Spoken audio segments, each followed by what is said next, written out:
Hi everyone, I'm Orchinik. I am in the marketing department. Thank you all for coming today. I am really excited to talk to you about my job market paper, Adaptive Intuitions Shape Susceptibility to Misinformation. The environments in which we consume information are complex and on the precipice of changing. For example, Meta is scaling back its fact-checking operations. There's competition between nation states for control over TikTok's algorithm. And simultaneously, generative AI is changing the types of information that we consume online, increasing the prevalence of things like scams, spam, and political misinformation. And in these complex and ambiguous environments, we have to do a very fundamental task, which is determining what is true and what is false. As social media users, before we do something like share a headline, we should determine the veracity of that content. As consumers, before we decide what to buy, we should determine whether or not the information we know about that product is true or false. And as voters, we encounter things like political misinformation that might shape what we do in the voting booth. And it's been shown in existing research that these digital environments, like social media, overwhelm our simple cognitive processes and exploit our cognitive vulnerabilities. These digital environments have been shown to suppress deliberation by being overwhelming and doing things like drawing our attention away from accuracy, and it makes us reason worse and less. And in this way, these environments allow advertisers, politicians, social media, and news feeds to prey on our evolutionarily ancient methods of forming and changing beliefs. And so today I want to ask how these intuitions that we have shape our perceptions of the truth. Are they really such a vulnerability, or might they hold some benefit in helping us navigate these complex environments under constraints? And I want to quickly talk about the existing theoretical backdrop through which we generally understand these intuitions as being both brittle and biased. And this is work called The Truth Bias that was made popular by Dan Gilbert in the early 1990s. And it suggests that when you're presented with information like this headline, you must first comprehend and accept it. I can only understand what this headline is saying from the standpoint of already accepting the proposition of that headline. It is only then through a process of effortful deliberation that I can come to disconfirm that piece of information. And as we've already discussed, in environments like social media that are so overwhelming, we don't engage in that additional process of effortful deliberation, and we become more likely to believe misinformation. And this model of the truth bias has been incredibly important in psychology and consumer behavior and given rise to a whole host of frameworks that I'll refer to as deception detection. And in this perspective, the structure of our intuitions is the same. They operate from this standpoint of acceptance, but if I'm in an environment where I think I'm likely to encounter falsehoods or deception, I will engage in additional deliberation. So other parts of the cognitive process can adapt to that environment and can jump in and save me from these fundamentally flawed intuitions. I want to propose something different today, that these intuitions can actually be valuable, and to do so I'm going to draw on work in adaptive and ecological rationality.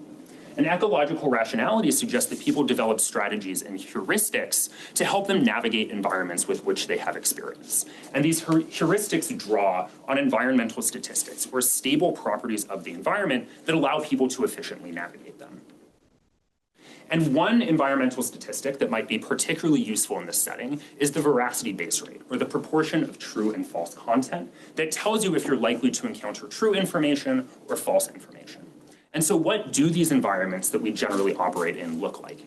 Historically, and by historically I mean, before 2023, these environments have generally been high quality.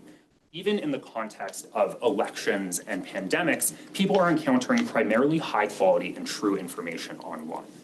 And so taken together, this suggests that our intuitions may function like prior beliefs in these settings. If I'm a Bayesian and I encounter primarily true information, I should believe that information that I'm likely to encounter is true. And these intuitions provide some initial amount of evidence that make it so that I need to deliberate less and I can navigate these environments more efficiently. And so today, I want to ask whether or not intuitions are fundamentally brittle, as suggested by the truth bias and deception detection models that have been so popular in the psychology of misinformation, and suggest that intuition immutably favors belief, and compare this against perspectives from adaptive and ecological rationality that suggest that these intuitions should favor belief in the generally high-quality information environments that they operate, and maybe underlie some of the experimental effects that we have observed in previous literature, but they should adapt to new environments and reflect the structure of those environments with which we have experience. And so to do this, I'm going to run a large online experiment and ask whether or not the judgments that people make about the veracity of information reflect the quality of that information environment. And to do this, I'm going to vary the veracity base rate, or the proportion of true and false information in that environment, and see how that changes the judgments people make about specific pieces of content. I recruit 2,800 participants in a nationally representative sample on Lucid, and they're given a very simple task, which is just to evaluate the accuracy of 80 news headlines presented sequentially. And the headlines are presented just like this. They're as you would see them on Facebook. And for each of the headlines, I ask people, is this accurate or inaccurate? And I record not only their response, but the time at which they respond. And in the experiment, people first complete a set of trivial attention screeners just to rule out people who are paying no attention, and then the demographics and cognitive reflection test. And then they're exposed to one of two conditions. In the good feed condition for 50 headlines, they see 80% true items, and in the bad feed condition for 50 items, they see 80% false headlines. And that's going to be our primary manipulation of the quality of the environment. And then, without knowing, they're going to be switched to an evaluation phase. And the evaluation phase has the same structure for everybody. For 30 headlines, they see half true and half false items. And this allows us to test how the cognitive adaptations that might occur in that exposure phase spill over into an evenly split evaluation phase. And importantly, at no point in this experiment are people told what is actually true and what is actually false. So any differences that you observe between the two conditions are going to be driven by subjective perceptions of the quality of the environment. And so let's just quickly think about what these different perspectives would suggest happen in this experiment. So here on the y-axis, I'm just going to show you a hypothetical evaluation rate, hypothetical error rate in the evaluation phase. So let's say after different cognitive processes have adapted to the information environment, I'll show you the truth bias model, the deception detection model, and then the adaptive rationality model. For the bad feed condition on the left, good feed condition on the right, false headlines in orange and true headlines in green. For the truth bias model, no surprise, we expect a higher error rate for false headlines. In the good feed environment, those intuitions are fixed towards belief. And because there's no room for cognition to adapt in the simple truth bias model, we expect a similar pattern to emerge in the bad feed condition. For the deception detection model, again, those intuitions point towards acceptance, and we expect that higher error rate on false headlines than true headlines. But in that bad feed condition, when you're exposed to that higher proportion of low quality information, you should engage in that additional step of deliberation, and the overall error rate should be reduced. And this should be particularly true for false headlines. In the adaptive model, in the good feed condition, as you're exposed to primarily true information and intuitions point towards belief, you should observe a higher error rate for false headlines. But in that bad feed environment, as you become calibrated to a low quality information environment and intuitions point towards disbelief, you should observe an increase in the error rate for true headlines and a decrease in the error rate for false headlines. So let's see what we observe experimentally. This plot is going to be exactly the same as the one that I just showed you, but using data from the experiment. And as predicted by all the models, no surprise, we see a higher error rate for false headlines than true headlines. But what happens in this more diagnostic bad feed condition? We observe that there is this flip in the type of pattern, in the types of errors that people are making.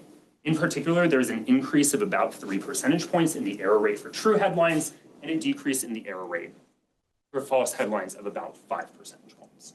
And this pattern looks most like that model that I laid out from adaptive rationality. And if experience in the environment and learning about that environment is leading to the types of adaptations that we observe, we should expect this pattern to emerge over time. So here, again, on the y-axis, I'm going to show you the error rate over the 80 rounds of the experiment. Remember, the first 50 rounds are that skewed environment. The last 30 rounds are that evenly split environment. Good feed condition on the bottom, bad feed condition on the top, same color coding of headline type. In the good feed environment, we observe that there's an increase in the error rate for false headlines and a decrease in the error rate for true headlines. Something similar happens in the bad feed condition, where there's an increase in the error rate for true headlines, decrease in the error rate for false headlines. And this highlights the adaptive logic of the judgments that people are making. The people become better at identifying the more prevalent type of headline in the environment and worse at identifying the less prevalent type of headline. And so they maintain an overall level of accuracy throughout the course of the experiment, despite devoting far fewer cognitive resources throughout the course of the experiment. And so I showed you experimentally that adaptations are occurring, but now I want to ask whether or not those are driven by intuitions or deliberation.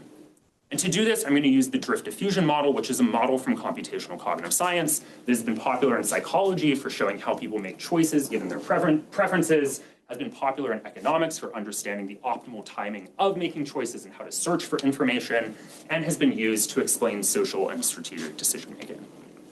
And the drift diffusion model at its core is a model of how choices are made with noisy internal evidence accumulation. I observe some external stimulus, I get noisy signals from it, and I need to deliberate about those things and eventually reach a judgment. And so here I'm going to show you a basic schematic of this model. The vertical axis is going to index the relative support or evidence that I have for finding a piece of information to be true on the top or false on the bottom. The horizontal axis is going to index the time at which I make that decision. In the model, I begin with an initial intuition or bias, which is just the total amount of evidence that I have favoring one decision or the other before I begin the process of deliberating. And then I deliberate or formally drift as I consider the underlying plausibility of that headline. And I'll explain what that means in just a second. And finally, I'll make a judgment after I reach some evidence threshold, which is called the bounds. And that's just the total amount of evidence that I need to make a decision in one direction or the other. And this is a measure of how cautious somebody is in their judgment. If I have really wide bounds, I need a lot of evidence, I'm very cautious. If I have very narrow bounds, don't need a lot of evidence. And so in this model, the deliberation component is occurring as I consider the plausibility of a headline. So let's imagine that I see this true headline that's rated as plausible by crowds in a pretest. We expect that on average, I should accumulate evidence in the direction of finding that piece of information to be true, but this process is noisy. And so I have a distribution of response times. Sometimes it's really easy to determine it's true, sometimes it's hard to determine it's true. And sometimes it's so hard, and evidence accumulates in the opposite direction that I say that this headline is false, and I make an error. And we expect something similar to happen for false headlines that are rated generally as implausible by crowds. But we expect there to be a reversal in this pattern. I generally respond false with some distribution of response times around it, but sometimes I respond true. And what I'm particularly interested in here is in how intuitions might reflect the quality of the environment. It's been shown theoretically and experimentally that the bias term in the DDM incorporates prior information that you have about the choice context. And so, in that good feed environment, I expect that people will demonstrate a truth bias. They'll have some initial amount of evidence that a headline is likely to be true. And this leads to a very specific prediction, which is that people will make faster and more frequent decisions in the direction of that bias. And this is coming from the fact that I need less evidence as I deliberate to make a decision in the true direction. And so that leads to frequent selections that happen quickly in the true direction, but I need a lot of evidence in the false direction. And so this should lead to slower decisions that happen less frequently. We expect the truth bias to emerge in the good feed condition and a false bias to emerge in the bad feed condition. I fit hierarchical Bayesian drift diffusion models to test whether this is happening or not. And we observe no differences in the DDM, in the drift rate, or in those bounds, which measure caution, which allows us to rule out that deliberation or caution is changing, which are the primary predictions of those deception detection models. But where we do observe differences is in the bias term. So the y-axis here, I'm going to show you the posterior distribution for the bias term in log odd space, where a positive value indicates a truth bias, a negative value indicates a false bias, split by the two conditions and over the 80 rounds of the experiment. In that good feed condition, as you gain exposure to that high quality environment, we observe that there's an increasing truth bias that at least partially persists into that evenly split evaluation phase. So there is a decrease and people become more skeptical as the proportion of misinformation increases. In the bad feed condition, as people gain exposure to that primarily false environment, people become intuitively skeptical. And I want to highlight that that intuitive skepticism remains. As you increase the proportion of true information in the environment, they don't develop some less skeptical intuition. And so as we think about the environments that we generally operate in and how they might be changing and becoming worse over time, hopefully my job market paper makes a couple of predictions that are useful. The first is that rather than being fixed as predicted by general existing theories, intuitions are adaptive and reflect the structure of the environment, even with large incentives for accuracy in a study that I didn't show you. Computationally, I show that intuitions provide initial evidence in the judgments that people make. From a practical standpoint, if you care about people not believing misinformation, you should be concerned about them encountering that misinformation in high-quality environments. If you are a misinformation purveyor and you want somebody to believe specific pieces of misinformation, you should create or hijack a high-quality environment. This aligns with some work in game theory, and I also show that susceptibility to misinformation, as proxied for by the level of truth bias that people demonstrate in their intuitions, is, thank you, a function of the local media environment cross-culturally. In generally high-quality information environments, people demonstrate a truth bias. In low-quality environments cross-culturally, they demonstrate no bias in their intuitions or a false bias. And finally, it seems like these highly false environments can create intuitive skepticism that is hard to override. And so as we're worried about the spread of generative AI, maybe we should really be worried about the distrust that this can create. Thank you so much. I had amazing collaborators on this project. None of it would be possible without them.